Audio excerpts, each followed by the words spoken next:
Hello everyone, joelzaper here, and I have recently just hit 300 subs, and I'm extremely excited about that. I would like to thank you guys very much for getting me to this milestone, and I hope to make more videos for you guys in the future. So what I've made for you guys today is a concept of infusion crafting in vanilla Minecraft. Infusion crafting is from a mod called Thaumcraft 4, that it's basically like a magical mod and is included in mod packs like Feed the Beast and other such. So let's see how this works. So let's go into first person. Let's set it to day. Here we are. Now let's go over here. Now what we have here actually is, that's not really doing anything important, but that is this little circuit right here that's spawning a falling sand entity with a motion of 0.39, which is just a little beacon jumping, and this sets the block. It's not really that important, but just thought I might explain it. Now how this works essentially is, I'm not going to explain exactly how this works of every single detail, but I'll try to kind of run through it quickly. What's happening here is when you throw an item into one of these constructs, it has a little hopper here with a sorting system that'll either go into this or this, and it's actually expandable. I don't know by how much, but 2 was, I think, just good enough to explain that you can use multiple items. And then it'll go into this little hopper pathway here that will go into just a really simple trash can system that goes into this chest that just replaces the chest.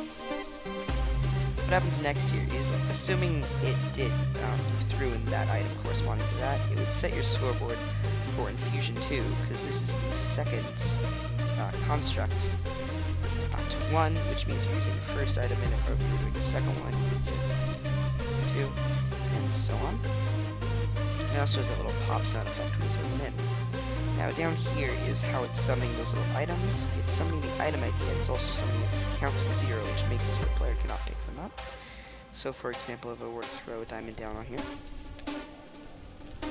if it were to pick it up, there we go. I can't actually pick up that item. Work on here, it's just not going to work. What's happening next here is, these over here, these are running, testing to see essentially if every single one of a certain type are met. So if all of the certain types for obsidian, or if all of the certain types for the bedrock, or all the certain types for the sword are met. And these are the 2 different ones. So essentially it just goes down a chain here, setting all those scoreboards back to 0. And then it will place a redstone block somewhere. I'll show you where that goes in a second. And it'll activate this flip-flop. That'll put a little dropper into this one. Now, waiting for this to be outputted to summon the item up there, but they're actually being turned off right now because of this signal. So now where that redstone block spawns is over here, which will actually push that onto here, which will start the, because all those sounds that you heard were actually in the game, they weren't edited in or anything like that. And that just plays the sound, so if we place a redstone block, so it's playing the sound.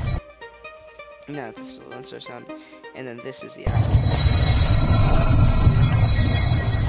and that just runs on a clock. So what's happening here is, now that turns on, and that's doing that clock thing, but then this will come over here and actually deactivate, or allow this hopper timer to start working, and essentially every 15 seconds or so it'll allow this little counter to go on and let this item flow through at least once, which will allow one of these pistons to turn on.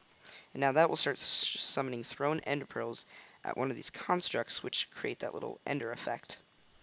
Now what we have next here is, once it gets to the very end, which is this one, it'll just go over to here, and firstly it'll play the pling sound, which is this, that, for ending, and it'll set block, where is it, right here, which essentially just resets it. And that is pretty much the basics of it. What we have down here is, when it goes, it'll essentially place air, or lava then air, on the right construct according to which side it's on. So it's not super simple, but I also think it's really cool, and I had a lot of fun making it. Thank you guys so much for 300 subs, and I hope to make more videos for you in the future. This is joelzaper, signing off.